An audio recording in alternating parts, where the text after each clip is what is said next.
জগন্নাথ বিশ্ববিদ্যালয়ের সাধারণ ছাত্রছাত্রীরা পাকিস্তানের পতাকা আঁকছিল, তার উপরে জুতো পরে হাঁটাচলা করবে বলে রাত 2:15 দিকে ইসলামী ছাত্র শিবির সেখানে আক্রমণ করে।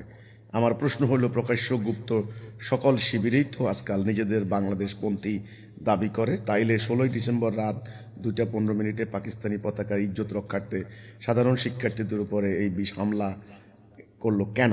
কোথায় লাগলো ব্যথাটা? আমি আসলে আতঙ্কিত, আমি ভীত সন্ত্রস্ত, আমি চিন্তিত।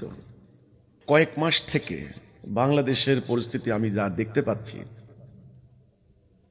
এর আগেও হাসিনা সরকারের আমলে এমন এমন কর্মকাণ্ড তারা করেছে, এক এক কর্মকাণ্ড দেখার পর ঘুমাতে পারতাম না ভাই। মানুষকে হাত পায়ের মধ্যে ইট বেঁধে বুড়িগঙ্গা নদীতে 6টা লাশ গুম করেছে র্যাব। সেনা কর্মকর্তারা জড়িত এটার সাথে। এই ঘটনা হাসিনার টাইমে এগুলো হয়েছে, তুলে নিয়ে মানুষ আর নাই, গায়েব হয়ে গেছে, মানুষ আর নাই। হাজার হাজার মামলা, মিথ্যা মামলা। আমার বাড়িতে 2টা মানুষ খুন হলো, এই মামলাটারে রাজনৈতিক মামলা রূপান্তরিত করে দিল, আমরা কিন্তু বিচার পাইলাম না। আচ্ছা, এখন 16 মাস থেকে যা শুরু হয়েছে ভয়াবহ কারবার। কেউ পাকিস্তান প্রেমিক, কেউ ভারত প্রেমিক। এখন যে ঘটনাটা আপনাকে দেখাইলাম, ওই জগন্নাথ বিশ্ববিদ্যালয়ের পোলাপাইন পতাকা আঁকছে রাস্তার মধ্যে। ভাই, রাস্তার মধ্যে পতাকা আঁকা ছাড়া আর কোনো জায়গা নাই কেন? সুরসুরি দেখবেন আরেক দল কি করবে, ভারতের পতাকা আঁকবে। আমরা তো দেখেছি তো, কথা নাই বার্তা নাই বিশ্ববিদ্যালয়ের সামনে ইন্ডিয়ার পতাকা, কথা নাই বার্তা নাই অফিসের সামনে ইন্ডিয়ার পতাকা। তো এবার এগুলো আবার ছবি তুলে পরিকল্পিত ভাবে এগুলো আবার দেখায়, ইন্ডিয়ার লোকজন আবার দেখে। আচ্ছা, তারা আবার ক্ষুব্ধ হচ্ছে।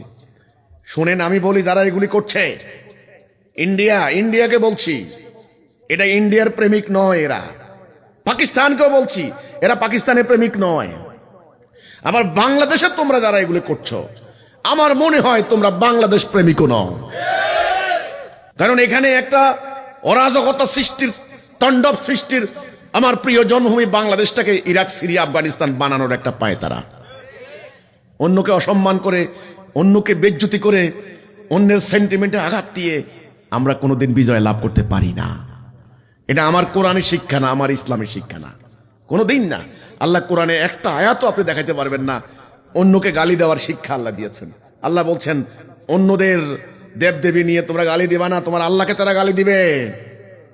দেখেন, আপনারা যখন মাহফিলে কৃষ্ণকে গালি দেন, তখন তারা মুহাম্মদ সাল্লাল্লাহু আলাইহি ওয়াসাল্লামকে গালাগালি শুরু করে দেয়। দেখেন, আপনারা এখানে সংখ্যাগরিষ্ঠ পাইলেই হিন্দুরে আগুন দিয়ে জ্বালাই দিবেন। আপনারা যে কৃষ্ণকে গালি দেন, আমি প্রমাণ দেখাতে পারবো। এগুলি কেন করছেন?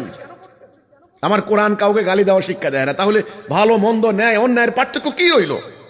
পরিস্থিতি ভালো নয়।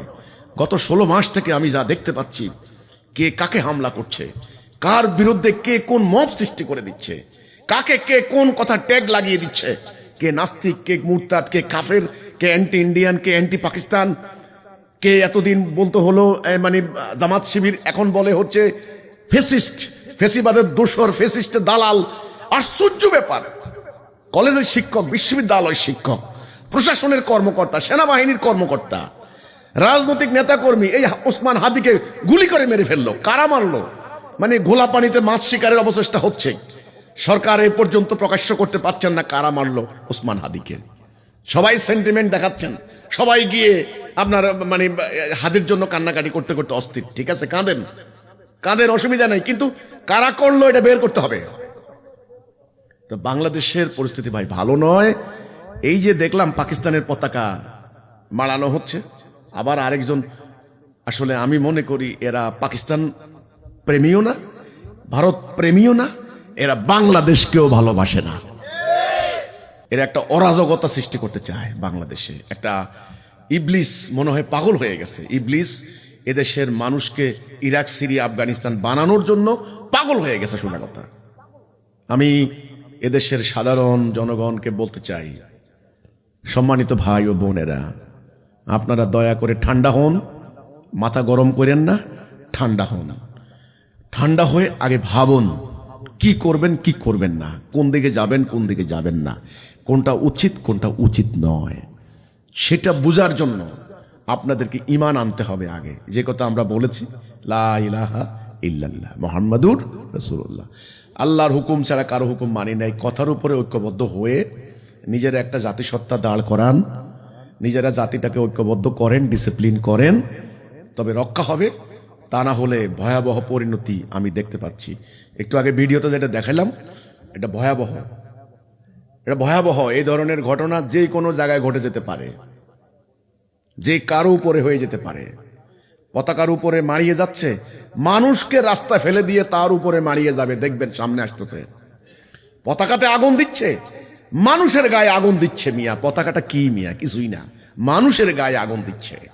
মানুষ মানুষকে হত্যা করছে, মানুষের ছবি নিয়ে জুতা মারছে দলে দলে। জুতা যে মারতে পারে তাকে পুরস্কার দেওয়া হচ্ছে। এই যে জুতা মারার সংস্কৃতি, এই অসম্মান বেজ্জুতি করার সংস্কৃতি, সে যেই হোক না কেন, অন্যায় হলে অন্যায়কারীকে ধরে বিচার করো। আল্লাহ কোরআনে, এই জন্যই কোরআনে কঠিন শাস্তি। এরা বলে কোরআনের শাস্তি অনেক কঠিন। কেন? কারণ অসম্মানের থেকে শাস্তি। মানুষকে অসম্মান করতে আল্লাহ বলেননি শাস্তি দাও, চুরি করলে হাত কেটে দাও, কিন্তু চোরের ধরে আইনা গণপিটুনি দিয়ে মাইরা ফেলাও, এ কথা কোরআনে কোথাও বলে নাই। বিচারিক প্রক্রিয়ায় হাত কেটে দাও, ডাকাতি করলে বিপরীত দিক থেকে হাত পা কেটে দাও, সোজা। ব্যভিচার করলে 100 বেত মারো, অপবাদ আরোপ করলে 80 বেত মারো, সোজা। এখন ব্যভিচার ওই কার ঘরের পাশ দিয়ে যাচ্ছে, সন্দেহ করে ধরে আয়না দুইজনের এবার গাছের লগে বাঁধে, বাইন্দা এবার জুতার মালা দিয়ে গ্রামে ঘুরায়, এবার মাথা কামাইয়ে দেয়, কালি দিয়ে দেয়। এগুলো কি হচ্ছে? এগুলো কি হচ্ছে? এগুলো আল্লাহর বিধান? এগুলো কি আল্লাহর বিধান? এগুলো সভ্য জাতির লক্ষণ নয়। এখানে ন্যায় বিচারের কথা নয়। ইসলাম হচ্ছে rule of law, rule of justice, ন্যায় বিচার। সভ্য জাতি, ডিসিপ্লিন জাতি, আনুগত্যশীল জাতি। আমরা সেই কথাটাই বলছি। আসেন, এই সংকট থেকে বাঁচতে হলে আল্লাহর দেওয়া জীবন ব্যবস্থা ছাড়া আর সম্ভব নয়।